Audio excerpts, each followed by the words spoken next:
ఇప్పుడు మీరు చూస్తున్నది 150 అడుగుల ఎత్తులో పాము లాంటి మెలితిరిగిన కొండ ఆకారం మధ్యలో ఉన్న ఆలయం. ఇక్కడ శ్రీరామనవమికి కళ్యాణం జరగదు. మిగతా పండుగలన్నీ మామూలుగానే ఒక్క హోలీ పౌర్ణమి నాడే కళ్యాణం భారీ ఎత్తున పూజలు జరుగుతాయి.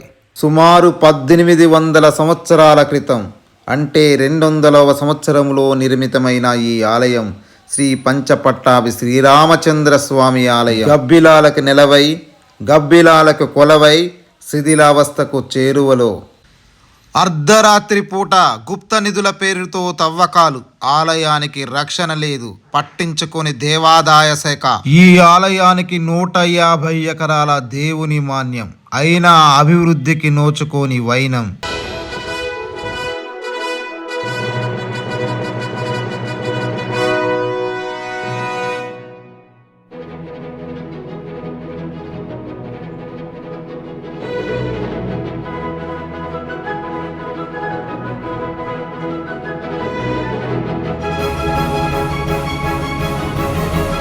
ఈ ప్రదేశంలోనే లంక బిందెలు దొరికాయంట.